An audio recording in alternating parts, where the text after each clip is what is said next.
بسم الله الرحمن الرحيم. السلام عليكم ورحمة الله وبركاته. How are you, my students? I hope that you're happy and healthy and ready for today's lesson, which is Unit 4, Writing. So today we will be learning much about writing. But before we jump to our lesson, if you remember our previous lesson, the speaking, we took some questions here to work in pairs to name two Olympic medalists from Saudi Arabia. Which sports did they compete in? And are these sports popular in our country? So of course you did this with your colleague, and we have to research and collect information about popular sports to make notes in the chart. This is the chart. Of course, if you remember, we did it in the previous lesson. The name of the sport, is it individual or team sport? Some of them are both, just like tennis and maybe swimming.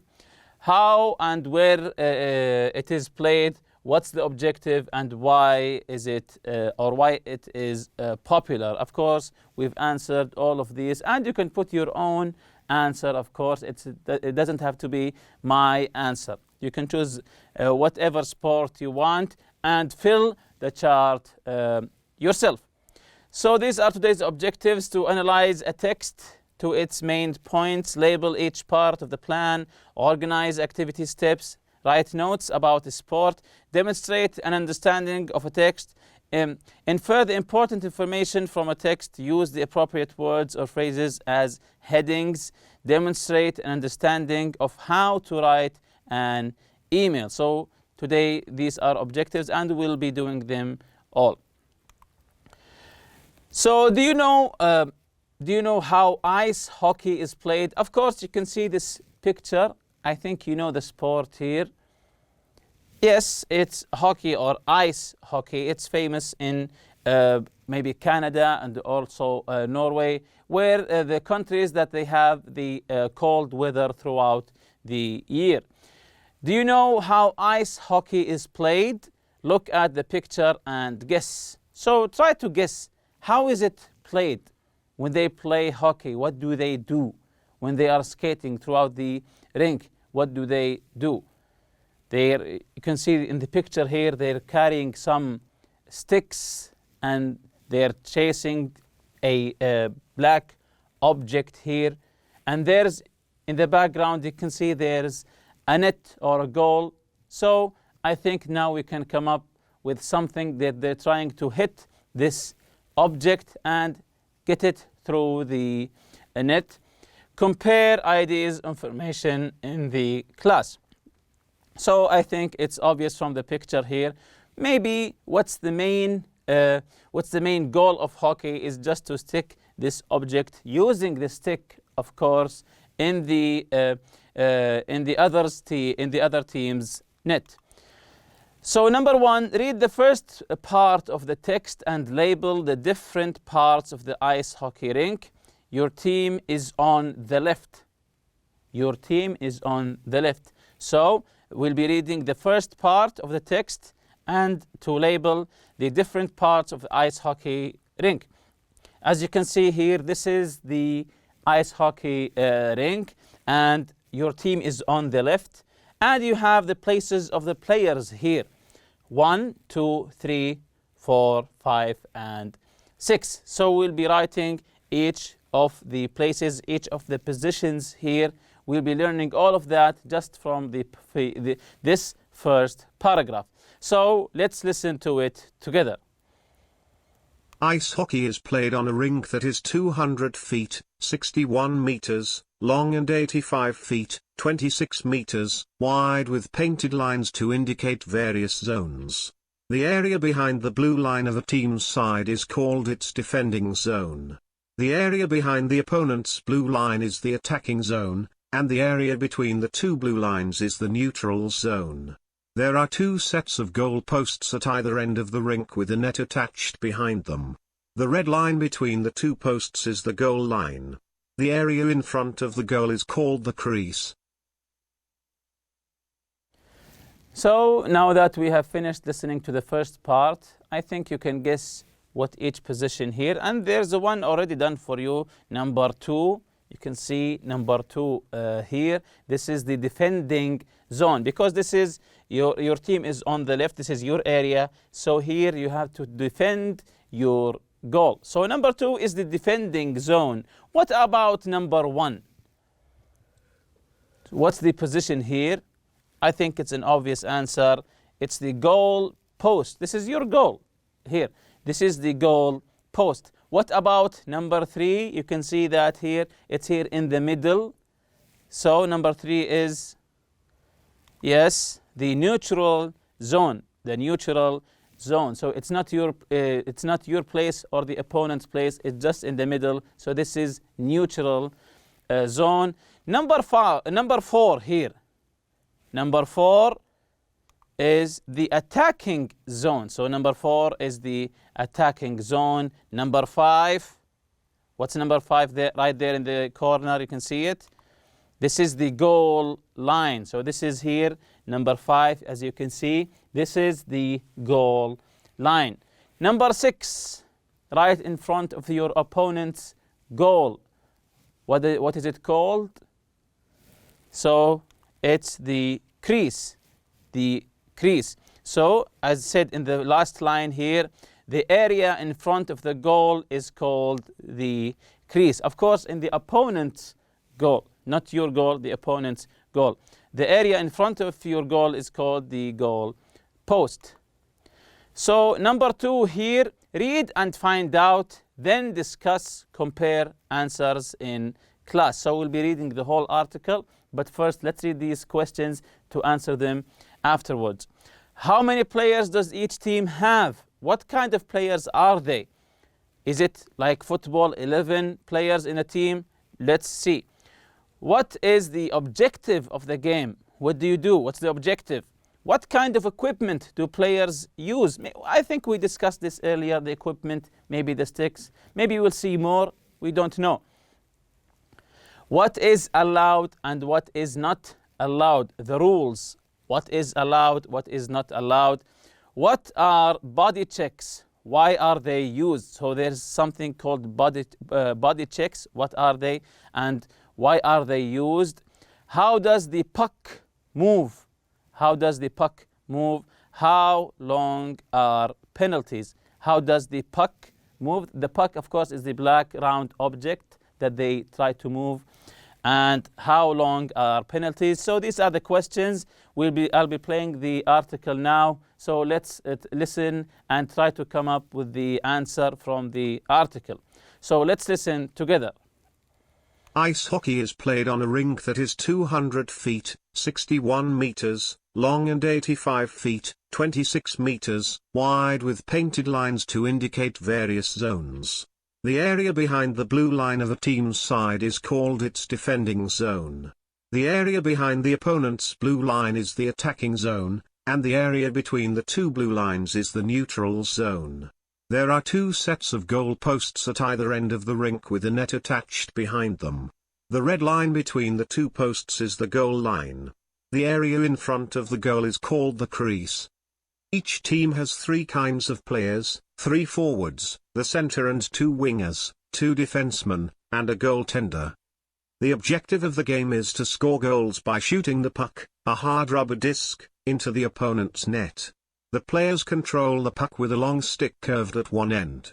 They also wear a lot of padding and helmets to avoid getting hurt. So I think you got a lot of information just from these 3 parts of the article.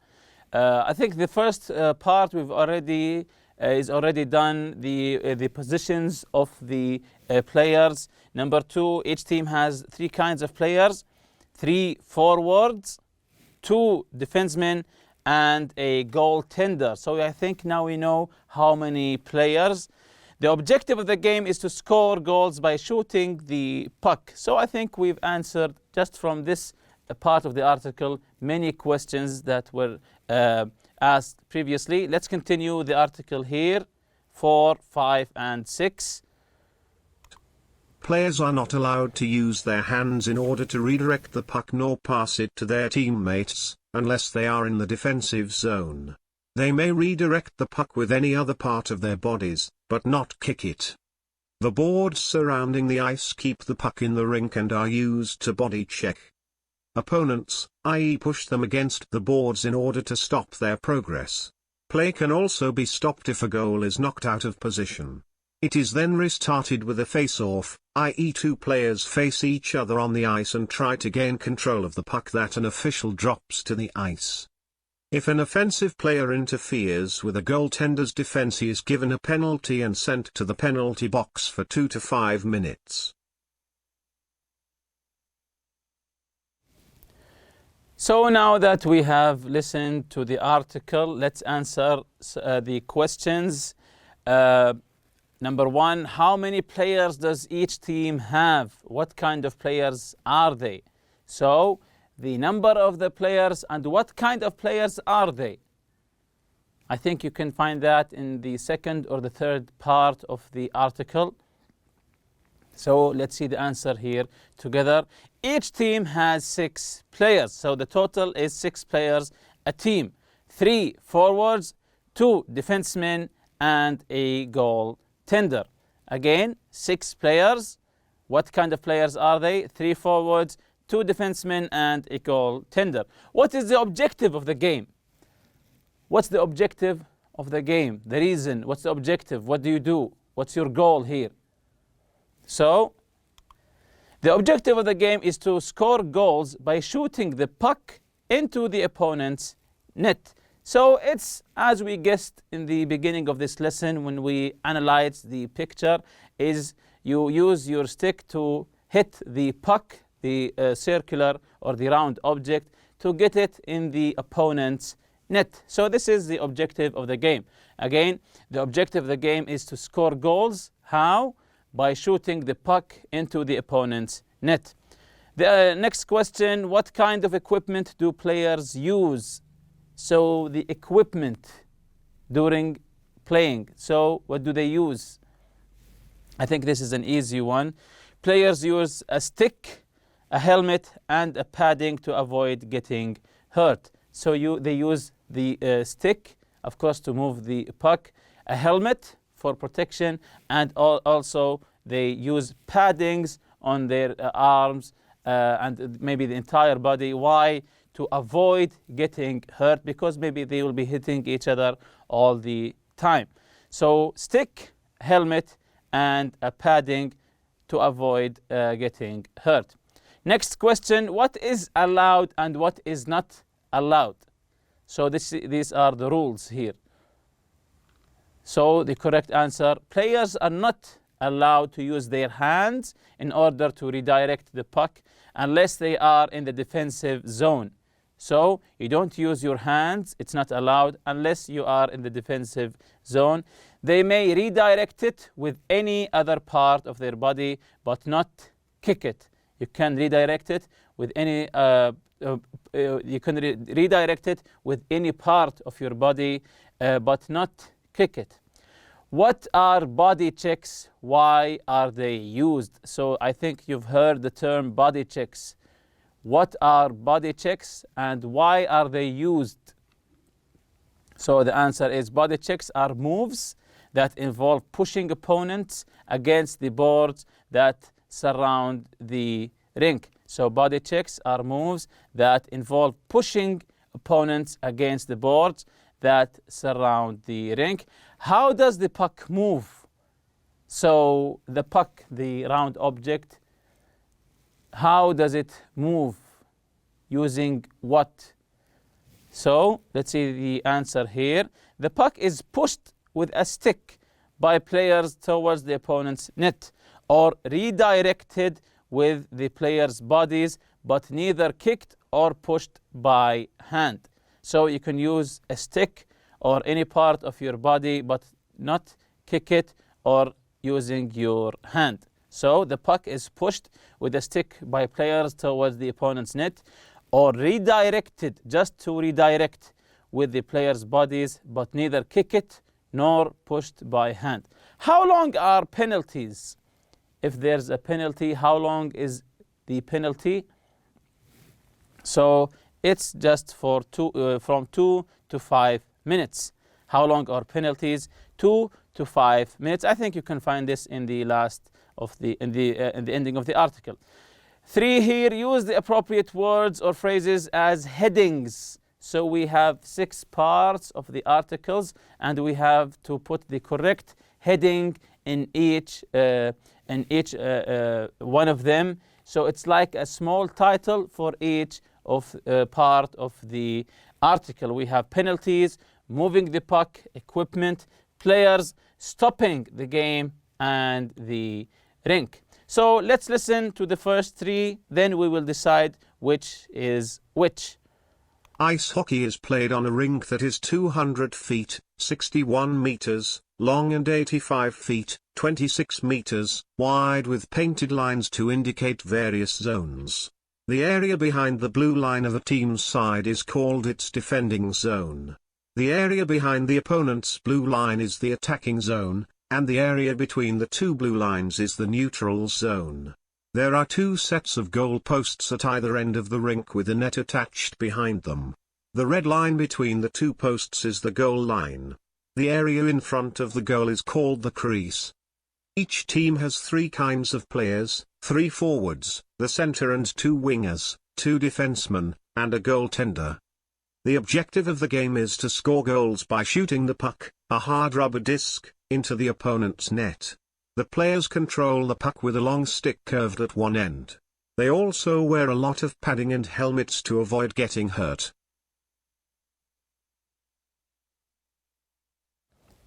So the first 3 parts of the article. Number 1, what's the correct heading here from the box? So let's see the answer here.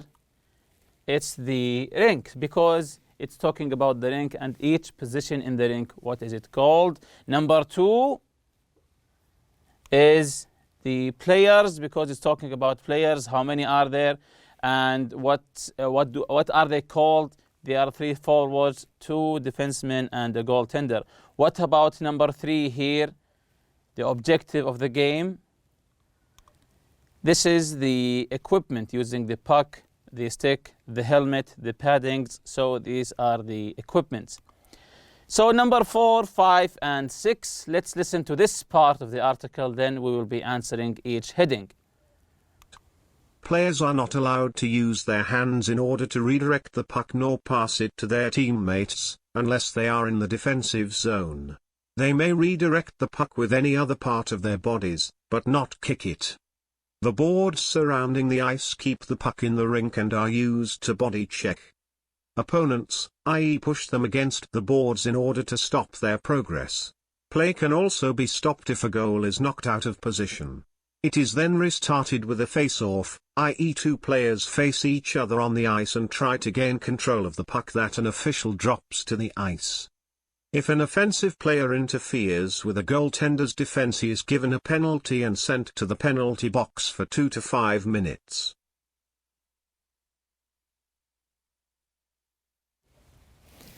So, heading number 4, players are not allowed to use their hands. So the rules here. So number 4 is moving the puck. How do you move the puck? Using your hand? Is it by kicking it or using the stick? Number 5. So what's the correct heading here?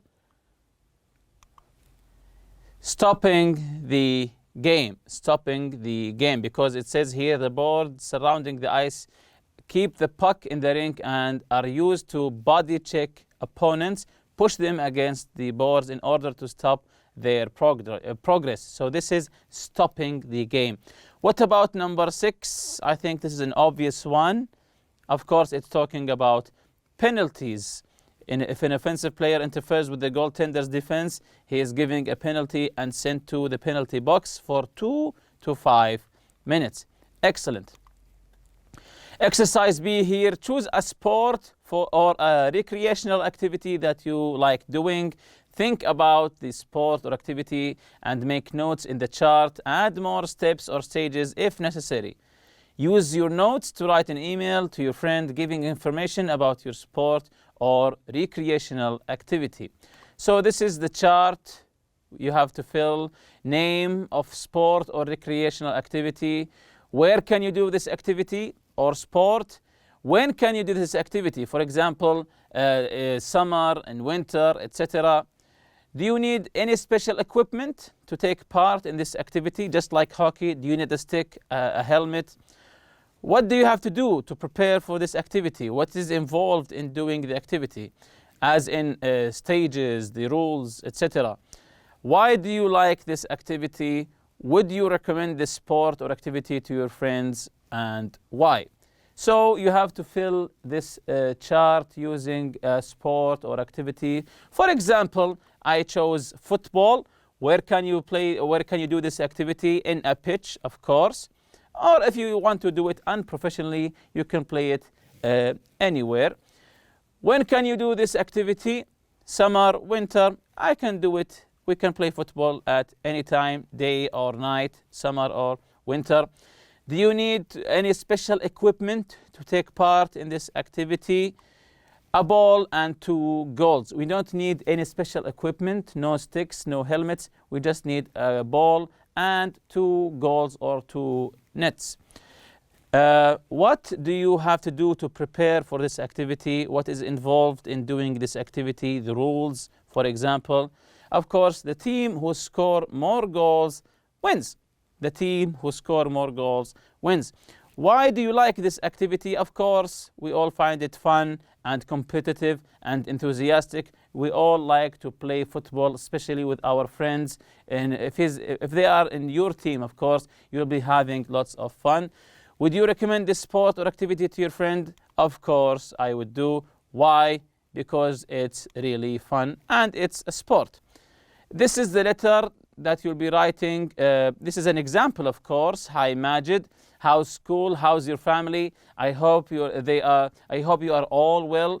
You asked about fishing. Well, so they're talking about fishing here. Well, guess what? Last week I caught the biggest fish you've ever seen. Let me tell you how you can do it too. The first thing you need to do is prepare your line with bait. Then you can continue writing. I'm attaching a photo of me fishing with my dad. We look good, huh? I'm really looking forward to seeing you again. Send me all your news soon. Your friend, Ali. So whatever sport you choose in the chart, you can write the same exact letter as this one, just talking about the sport or recreational activity that you chose. Writing corner here, when you write an email to a friend giving news and instructions. So the writing corner here, when you write an email to a friend giving news and instructions. So you want to write an email to your friend giving him some instructions or some news. Greet and sign off the email in an informal manner. Hi, hello, dear. So if he's your friend, don't use formal language. Of course, you'll be using informal language. So number 1, greet and sign off when you enter and when you get out. Greet and sign off the email in an informal matter. For example, hi, hello, dear, and so on. Write as if you are speaking to your friend directly. It's if he is sitting or standing right in front of you. Give your news, as in school, a recent activity you have taken up. So you give your news, what did you do at school? Maybe a recent activity or a sport that you have taken up. If the reader doesn't know the sport or activity, give details about what's involved and the stages and steps. So explain this activity to him. Hand over the first draft to someone else to read and comment on, edit and rewrite. And with that, we reach the end of this lesson. See you next lesson, inshallah. Subhanakallahumma bihamdik. Ashhadu an la ilaha illa anta astaghfiruka wa atubu ilayk. Assalamu alaikum.